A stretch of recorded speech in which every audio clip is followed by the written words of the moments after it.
a Chubby Cuddle Buddy.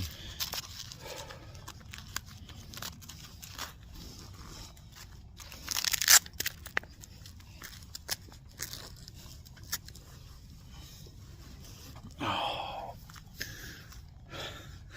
It gets hot in a bee suit. I even wear a ventilated one that still gets hot. And the hot weather's over. Maybe I'm just a sweaty guy. Working on the beehives today, getting them ready for winter. I packed down one of the hives. I started on Thursday. Wasn't available to get to it yesterday, but the process is really simple. You lift up the top box, that's the honey super, and that box has to be prepared to come off for the winter. And so the first thing you do, at least the way I do it, is I lift that box up. I insert something called an escape board, and the bees can only go one direction through that board. So they, as they do their up and down movement in the hive, the natural process of moving stores around, honey, nectar, whatever, they travel down and then they can't find their way back up. So after 24 to 48 hours, the box that's above that escape board is pretty much empty. Sometimes there's a few stragglers, but you've gotten 99% of the bees out of that. And it makes it much nicer to take off and put away. You don't have to deal with it being full of bees. Sometimes those are nurse bees and they aren't really ready to fly yet. So if you don't get them out of there while it's attached to the hive, they end up, you have to try and, either they die or you got to try and get them back to the hive somehow, and it's a big headache. So it's best just to use the escape board and let nature do its thing and have the patience of it happening a couple of days. I have one of these boards for my 2 hives. So I do one hive and I put it in there on Thursday. Now it's Saturday. I just went back there. I use smoke this time, which I tend to not use smoke because I try to work fast, get in and out, and why bother with the smoke? But they were really wound up when I worked on it the other day. And so I decided to go ahead and get the smoker fired up, and you might be seeing some smoke wafting past me here. I've got still got the smoker sitting here. It's gonna burn for probably another half hour before it runs out of fuel. And in case you're wondering what kind of fuel goes in a smoker, it can be almost anything. Pine needles and pine cones and dry dead leaves and just whatever you want. There's no rule. Some people wad up little strips of burlap or old Levi's.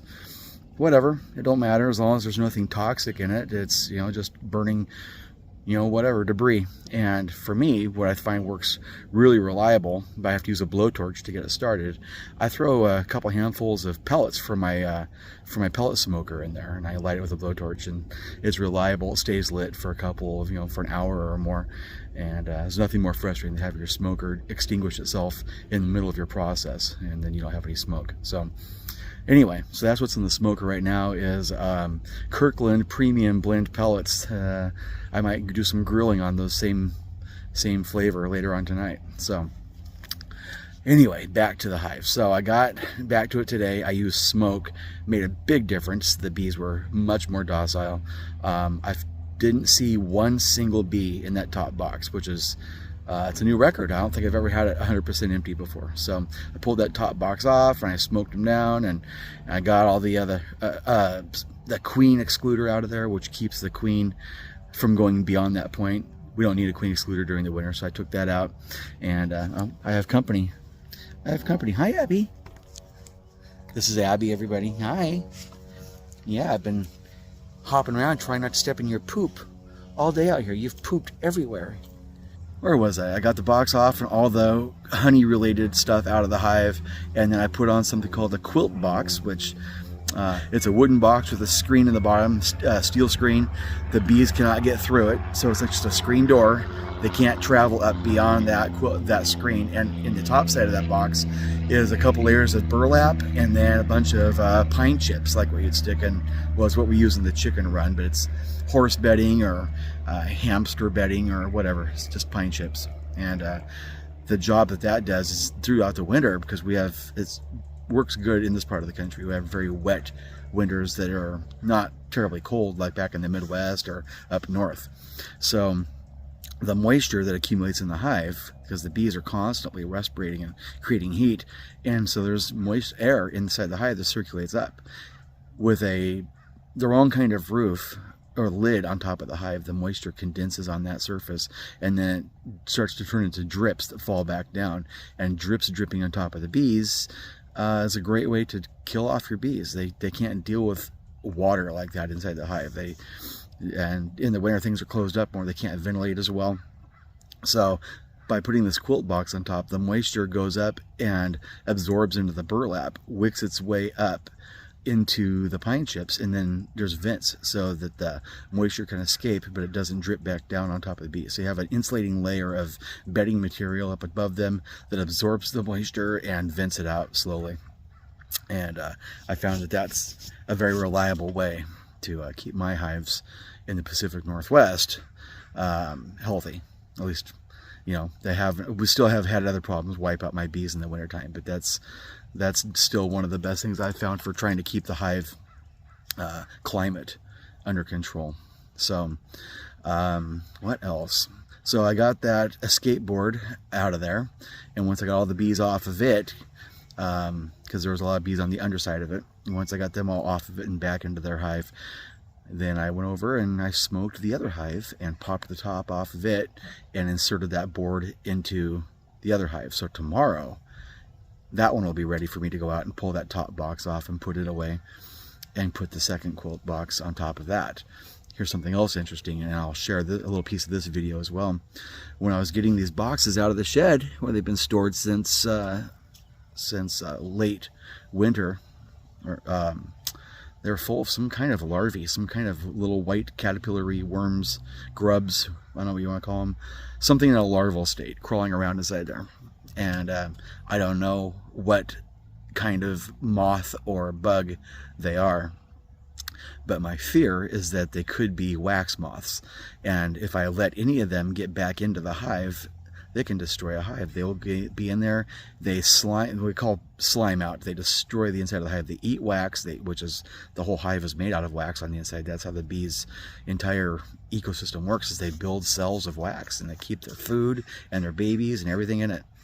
And the wax moths eat that, and they lay eggs all over it, and then there's slimy messes and worms crawling everywhere, and it's a disaster. And there's no real good cure for it except to start taking apart your equipment and burning things and getting rid of them and replacing them, and to get on top of it can be a son of a gun. So I don't want to take a chance on any of these worms getting into the hive and not knowing how they start out, if it's some kind of an egg, or you know, how small it is, is it visible.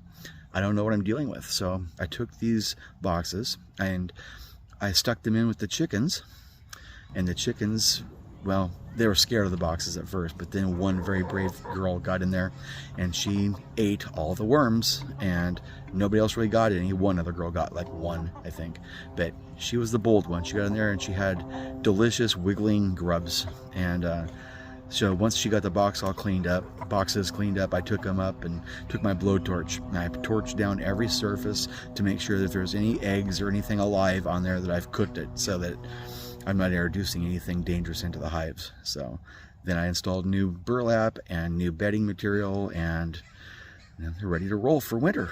So anyway, there's my update, and sorry I don't have live video of me doing the work.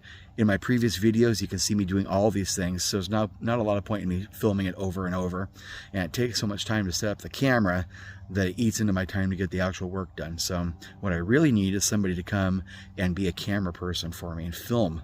You can get the close-ups and zoom in and the whole thing while I get the job done. So if anybody wants to volunteer to do that, it's not a paying gig because I don't make any money. I barely break even. In fact, most years I don't quite break even. It's just kind of an expensive hobby. But anyway, I'll put that word out. If somebody wants to film me next season a couple of times when I'm doing things, wonderful. I'd love to have you help out and hold the camera and get some good shots. So anyway, tomorrow I will get the second hive packed down. That's the term for it.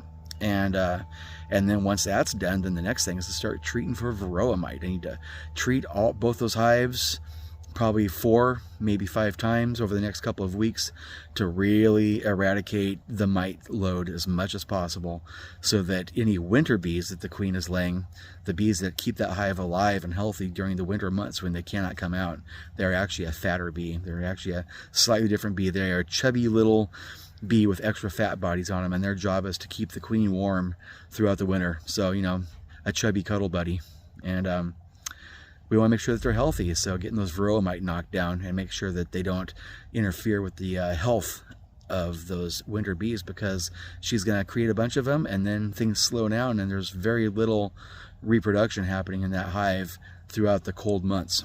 And so whatever she's making now has to get her through the winter, and we got to make sure they're healthy. So that's the next step, treating. I'll take pictures, maybe I'll take some video of some of that, but again, I've done all this before and it gets tedious to try and film it every time I do it. So anyway, there's your update, and thanks for watching, and I don't know, have a wonderful day. Bye.